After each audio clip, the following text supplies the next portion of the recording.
suite dans Radio Brunet, on va parler de la police nationale, de nos policiers touchés en ce moment, et c'est pas nouveau, par un véritable fléau de suicides. 43 suicides de policiers en 6 mois pour l'année 2019. Il y en avait eu 38 pour toute l'année 2018. On a d'ores et déjà battu un triste record. Il faut y ajouter évidemment les suicides chez les gendarmes. Conditions de travail déplorables, manque de soutien de la hiérarchie, crise mais mobilisation hors norme dans le cadre de la crise des Gilets jaunes. Voilà ce que mettent en avant les syndicats de police.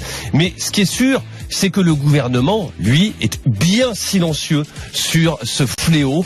J'ai vu, encore une fois, je les ai regardées ce matin, les images de Christophe Castaner, le ministre de l'Intérieur, dont dépendent les policiers et les gendarmes. C'était en avril dernier. Il disait que oui, il allait mettre tout en œuvre pour lutter contre ce fléau. Il annonçait la mise en place d'une écoute, d'un standard téléphonique pour les policiers en difficulté. Moi, ça me paraît tellement dérisoire face à l'ampleur de ce phénomène, et je trouve scandaleuse l'attitude du gouvernement, ce silence et cette inaction. Vous êtes d'accord, pas d'accord? Vous nous appelez au 3216, vous votez par SMS au 610 71. Plus de suicides de policiers en 7 mois que sur l'ensemble de l'année 2018. Le malaise des forces de l'ordre grandit. C'est plus qu'un malaise, c'est un véritable drame. C'est un drame. Le gouvernement reste silencieux, ou quasi silencieux. Capucini encore, un policier s'est donné la mort. C'était à l'hôtel de police de Cergy, dans la région parisienne. Ouais, ce qui porte à 43 le nombre de suicides de policiers depuis le mois de janvier dernier, contre 35 sur l'ensemble de l'an dernier. Selon les syndicats, en France, un policier se donne la mort tous les 5 jours. Ça fait froid dans le dos. Les causes, elles sont multiples. Outre l'épuisement engendré par la mobilisation des Gilets jaunes qu'on a tous vécu, les forces de l'ordre sont durement sollicitées, et ce depuis les attentats de 2015 et la mise en place de l'état d'urgence. Les syndicats, ils ont à de très nombreuses reprises alerté sur les conditions de travail des policiers et des gendarmes, des casernes ou des commissariats vétustes, du matériel endommagé ou encore hors service, des heures supplémentaires qui ne sont pas payées et encore moins récupérées, des cadences infernales. La hiérarchie, face à tout ça, elle semble sourde face aux revendications. Donc, face à cette vague de suicides, fin avril, le ministre de l'Intérieur, Christophe Castaner, il a installé une cellule alerte prévention suicide pour, dit-il, briser le silence. Mais en même temps, selon UNISA Police, une cellule de ce type a déjà existé par le passé. Elle avait été supprimée sans aucun retour d'expérience, ni même une concertation. Si le suivi et le soutien psychologique des forces de l'ordre, il existe depuis 1996, une année qui avait été frappée par une vague de 70 suicides au sein des forces de l'ordre, il n'y a toujours qu'un seul psychologue pour 1800 fonctionnaires. C'est très peu. Depuis 3 ans, il existe... C'est même ridicule. C'est ridicule. Depuis 3 ans, il existe un policier référent dans chaque commissariat. Il est censé être disponible en cas de problème. C'est l'homme que vous allez voir, à qui vous vous confiez si ça ne va pas.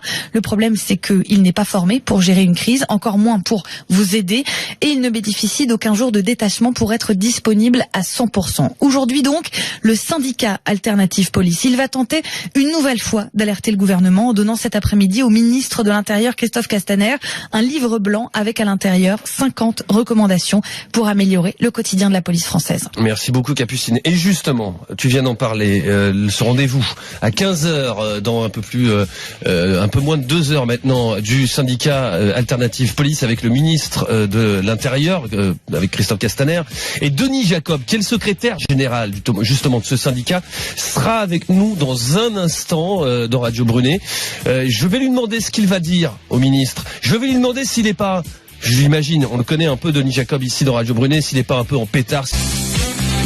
Dans Radio Brunet, on parle donc de la multiplication du nombre de suicides au sein de la police nationale, suicides également chez les gendarmes. Il y en a de plus en plus, on en est à 43 depuis le 1er janvier 2019 au sein de la police nationale. 43 policiers qui ont mis fin à leur jour. Il y en avait eu 38 sur l'ensemble de l'année 2018. Le record, triste record, est pulvérisé. Et avec nous donc, Denis Jacob, secrétaire général d'Alternative Police. Bonjour Denis. Bonjour Rémi. À 15h, vous avez rendez-vous place Beauvau avec le ministre de l'Intérieur, Christophe Castaner, pour justement parler de ce sujet du suicide au sein de la police nationale et plus largement au sein des forces de l'ordre, Denis. Juste avant de vous donner la parole, Denis, le 12 avril 2019 dernier, donc le 12 avril dernier, Christophe Castaner s'était rendu à ce sujet, sur la question des suicides au sein des forces de l'ordre, à l'hôpital des Gardiens de la Paix, à Paris. il avait annoncé la création d'une cellule d'écoute téléphonique, prévention suicide en quelque sorte, pour les forces de l'ordre. Et il disait à l'époque, Denis, aujourd'hui, c'est sur son compte Twitter, j'ai retrouvé le message, aujourd'hui, avec vous tous, j'ai décidé de me battre, j'ai décidé de renforcer nos moyens et nos actions, j'ai décidé d'affirmer haut et fort que le suicide dans la police et la gendarmerie ne sera jamais une fatalité. Denis, c'était en avril dernier, pourquoi vous allez le voir en juillet? Tout va bien, il a pris conscience, le ministre. Alors moi je vais pas jeter la pierre au ministre, je pense qu'il est je le fais moi Denis, vous l'avez compris. Allô? Oui Denis, je dis moi je le fais, vous avez compris. Oui, bien sûr. Non, mais je pense qu'il était sincère dans ses propos, puisqu'il a été lui-même confronté à ce drame qu'est le suicide dans sa famille, et il s'en est jamais caché. Pour autant, malheureusement, ce qui a été mis en place ne s'inscrit que dans la continuité de ce qui existait et qui avait été lancé dans un premier temps par Bernard Cazeneuve, puis par Gérard Collomb, et de manière plus longue par la mise en place du service de soutien psychologique opérationnel qui existe depuis 1997 dans la police nationale. Alors, le problème que l'on rencontre, c'est qu'aujourd'hui, on s'attaque aux conséquences, c'est-à-dire que c'est quand on est dans la situation du suicide, de la souffrance, du mal-être, qu'on met à disposition une plateforme censée aider les policiers. Sauf que c'est pas ça dont on a besoin. On a besoin de ce qu'on traite les causes. Et les causes, elles sont nombreuses. C'est les conditions de travail. Je vais pas rentrer dans le détail parce que ça serait très très long. Il y en a tellement à dire, mais les principales sont quand même les conditions de travail, le temps de travail, la relation avec la hiérarchie, le suremploi des effectifs, la reconnaissance, la considération, le respect dans les grandes lignes, et bien évidemment tout ce qui en découle. Donc cette cellule de prévention, elle est utile pour quand on arrive dans une situation extrême où là il est trop tard et le collègue a besoin de se confier. Sauf qu'aujourd'hui, ce que l'on sait de cette cellule, c'est que elle n'est que le lien avec ce qui existe déjà en matière de psychologues. Et vous le rappeliez tout à l'heure, aujourd'hui c'est un psychologue pour 1800 agents. Comment voulez-vous qu'un psychologue puisse suivre, je ne vais pas dire les 1800 policiers, parce qu'il n'y a pas 1800 policiers qui sont confrontés à un problème de souffrance et de mal-être au travail, mais en tous les cas, il y a besoin d'avoir un suivi, d'avoir du temps et de pouvoir consacrer ce qu'il faut aux agents qui sont en souffrance. Donc anticipons tout cela et attaquons le mal à la racine et commençons par se préoccuper de ce qui ne va pas dans la police nationale. Et la police nationale souffre d'une structuration qui n'est plus conforme aux exigences aujourd'hui de sécurité dont nos concitoyens ont besoin. Donc il faut faire une réforme structurelle, organisationnelle et opérationnelle. Ouais. Denis, j'entends ce que vous dites et je comprends totalement votre position. Là, vous allez aller rencontrer le ministre de l'Intérieur à 15... Alors moi, vous savez, je n'ai pas l'habitude de raconter des sornettes. Mais je sais. Non mais ça peut paraître moins important. Je rencontre le conseiller police de Christophe Castaner. Vous savez, depuis hier, les ministres sont en vacances. Ouais, c'est vrai. Et ce rendez-vous était fixé déjà depuis quelque temps. Donc, ce n'est pas un rendez-vous qu'on me donne parce qu'on a eu 4 suicides en 48 C'était déjà prévu heures. Okay. C'est parce qu'on a un vrai problème de suicide beaucoup plus important que les années précédentes depuis le 1er janvier 2019, et ça fait suite à une demande que j'avais formulée à l'occasion du colloque sur les suicides auquel j'ai participé le 22 mai à Paris. Mais Denis, j'entends ce que vous me dites. Vous avez envie de trouver des solutions, de mettre en place des choses, de progresser. C'est votre rôle en tant que secrétaire général d'Alternative Police. Moi, je suis pas syndicaliste policier. Vous savez que j'ai une affection particulière pour les forces de l'ordre. Mon père était gendarme, je le dis souvent. Moi aussi, dans mon entourage, dans la caserne où j'étais gamin, j'ai eu le père d'un de mes potes, d'un de mes copains, qui était gendarme, qui s'est donné la mort dans la cave de l'immeuble. Voilà. Je sais ce que c'est. Enfin. Vous comprenez ce que je veux dire? J'ai pu le ressentir. Oui, bien sûr. Et ce que je veux dire par là, c'est que moi, je suis pas dans la position du syndicaliste. Je comprends, c'est votre rôle. Vous êtes là pour trouver des solutions.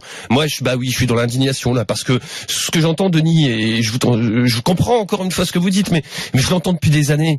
Et cette cellule, si je me trompe pas, on l'a vu avec Capucine ce matin, c'est un autre syndicat de police qui le disait. Un standard d'écoute téléphonique prévention suicide a déjà existé il y a quelques années dans la police.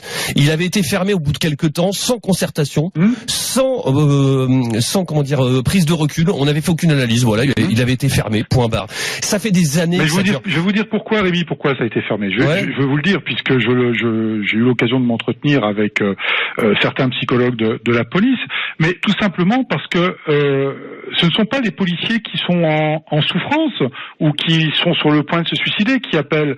Ce sont des collègues qui ont des problèmes. Alors ils sont pas nombreux en plus, c'est-à-dire que il y avait très peu d'appels et il y a à ce jour très peu d'appels de ce que j'ai eu comme information. Le ministère confirmera ou pas, mais en tous les cas, moi des informations que j'ai eues, c'est que non seulement il y a très peu d'appels, mais qu'en plus les appels concernent des fonctionnaires qui potentiellement ont des problèmes qui relèvent plutôt d'une consultation auprès d'un psychiatre et non d'un psychologue. D'accord. Voilà. Et là, on a besoin, quand on parle de psychiatre, c'est pas péjoratif, on a besoin d'un traitement médical. Or, les psychologues, ils sont pas pas là pour faire un traitement médical. Et donc, l'une des propositions, voilà, je vous l'annonce puisque c'est une des propositions que l'on pense nécessaire de faire, c'est d'avoir des structures indépendantes en dehors du ministère de l'Intérieur qui assurent déjà une confidentialité des propos que peuvent tenir mes collègues quand ils sont en souffrance. Et allons jusqu'au bout des choses. Conventions-nous avec le ministère de la Santé pour que l'ensemble des structures des hôpitaux publics puissent être mis à la disposition de policiers en toute confidentialité et que ces collègues-là puissent consulter sans avoir la nécessité de passer par un service de police pour consulter les psychologues actuels qui, eux-mêmes, en cas de détection grave de situation d'un policier, sont tenus d'en informer la hiérarchie. Et la première des mesures qui est prise de manière préventive quand un policier est en souffrance, c'est de le désarmer. Donc je ne pense pas qu'on règle le problème en traitant cette situation-là comme celle-là. Mais de toute façon, c'est un peu l'histoire du chien qui se mord la queue. On peut fermer, rouvrir, tant qu'on ne s'occupera que des conséquences qui conduisent au suicide, on ne réglera rien. Je me répète, je suis syndicaliste, mais j'ai moi-même été aussi confronté et d'une part à la dépression et d'autre part à 2 collègues qui se sont suicidés dans ma brigade. Donc c'est pour ça que c'est quelque chose qui me tient particulièrement à cœur et que je relance régulièrement sur ce sujet-là, parce que vous le disiez très justement, on a le sentiment, voilà, on en parle, on fait des annonces et puis après il n'y a plus rien. Je pense qu'il y a un véritable volontarisme ministériel, mais la volonté c'est bien, les moyens et les actes c'est mieux. Et aujourd'hui, pour le moment, on ne voit pas grand-chose se passer. Denis Jacob, je reviens vers vous, secrétaire général d'Alternative Police. Voilà, c'est Gérard, c'est un exemple. Il y en a plein d'autres. On le sent bien. On le sent bien le mal-être, le malaise. Vous savez, hier on me critiquait sur Twitter parce que j'ai eu entre guillemets le malheur de dire sur une radio que on n'était pas formé à la vue du sang et à la mort. Mais qui est préparé aujourd'hui dans notre société à gérer au quotidien la vue du sang, la mort? De toute façon, objectivement, Denis Jacob, peut-on vivre ça psychologiquement? Comment le gérons-nous? Il n'y a pas de formation. On n'a rien pour le gérer si ce n'est de le garder pour soi, puisque c'est pas quand on rentre à la maison qu'on va en parler. On gère toute la misère de notre société et on est très régulièrement amené à intervenir pour régler des problèmes de nos concitoyens auxquels on peut être nous-mêmes confrontés, des problèmes de couple, des problèmes d'argent, des problèmes avec nos enfants, voilà, et tout ça, eh bien, on remet ça dans notre tête, et on met un verrou par-dessus, et puis on se le gère comme on se le gère. Donc, soit on arrive à le gérer et on se forme une carapace, on se blinde contre ça, soit on accumule, et à la force d'accumuler tout ça, et de ne plus arriver à le gérer, eh bien, on peut avoir des collègues qui craquent jusqu'à passer à l'acte ultime. Donc, on n'est pas des machines. Donc, à un moment donné, il va bien falloir trouver des solutions, et ces solutions passent avant tout par rétablir le respect que l'on doit aux policiers, mais je pense à nos collègues gendarmes, aux policiers municipaux, aux douaniers et à tous ceux qui représentent l'État, comme les professeurs, qui aujourd'hui il n'y a plus de respect pour ceux qui représentent l'État. Et puis la considération et la reconnaissance. Aujourd'hui, nous ne sommes pas forcément employés sur notre cœur de métier. Gérard le disait très très bien. Et pour citer un exemple, un triste exemple, on a eu la polémique il y a quelques jours de la médaille de la sécurité intérieure. Je pense que vous en aviez parlé également sur votre antenne.